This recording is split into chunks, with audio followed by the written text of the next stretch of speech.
London's Gatwick Airport said on Friday that its runway was currently available, with a limited number of departures and arrivals planned, after the airport was shut for more than 30 hours due to drone activity in the area. In a notice posted on its website early on Friday, the airport said it would try to introduce a limited number of flights in the course of the morning.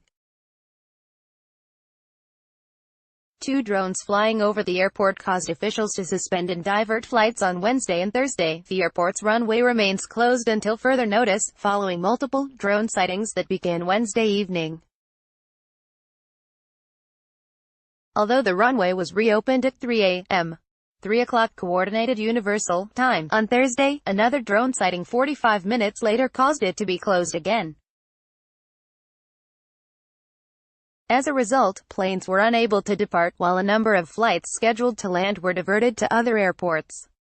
Police described the drones as unusually large, and said they believed the flights were being operated deliberately in a bid to disrupt the airport at one of the busiest times of year. British carrier EasyJet was one airline that cancelled all remaining flights Thursday, saying, "At this stage, there is no indication of when the airport might reopen." Irish carrier Ryanair on Thursday night announced that it would reroute all of its Friday Gatwick flights through Stansted Airport instead, citing ongoing issues. Key data: more than 120,000 passengers affected. Army deployed on site to assist police. Perpetrators remain at large. UK's second largest airport, processing 125,000 passengers daily. Police investigation. UK Transport Secretary Chris Grayling told UK broadcaster Sky News Thursday evening that his agency would temporarily be lifting the night flight restrictions at other airports in an attempt to relieve congestion created by the Gatwick incident.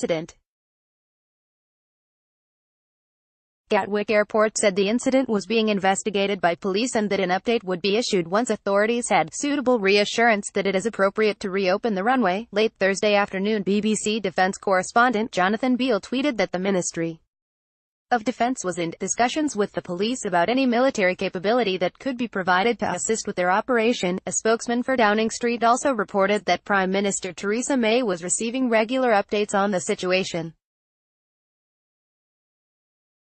Earlier in the day, May spoke of the seriousness of the incident and expressed her sympathies for stranded passengers.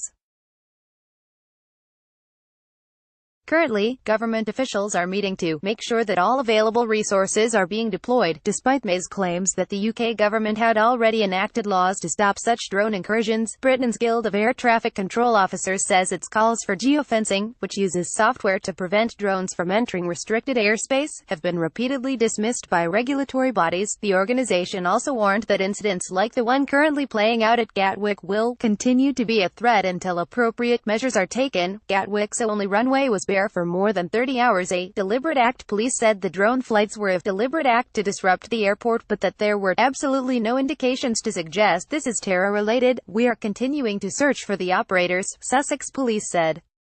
Authorities wrote on Twitter asking for the public's help in finding the operator of the drones, including a direct phone line.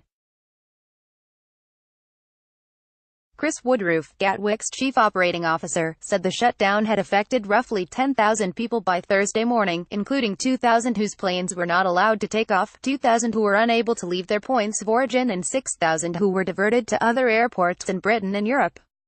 Gatwick Airport reports that some 760 flights were scheduled to arrive and depart Thursday, affecting another 110,000 people. Read more. German air safety warns, drones not just for Christmas. A growing problem. In July 2018, the UK made it illegal to fly a drone within 1 kilometre (0.6 miles) of an airport, in an effort to tackle the issue.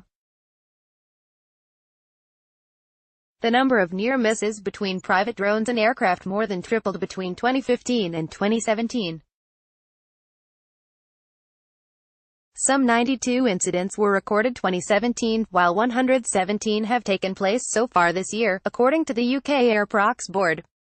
Even 2 kilograms of metal and plastic, including the battery, hitting an aircraft windscreen, engine, or a helicopter tail rotor, could be catastrophic. Rob Hunter, head of flight safety at the British Airline Pilots Association (BALPA), said in a recent statement. In October, an unmanned device put 130 lives at risk after nearly hitting an aircraft that was approaching the airport, BALPA said. The closing comes ahead of the busy Christmas season.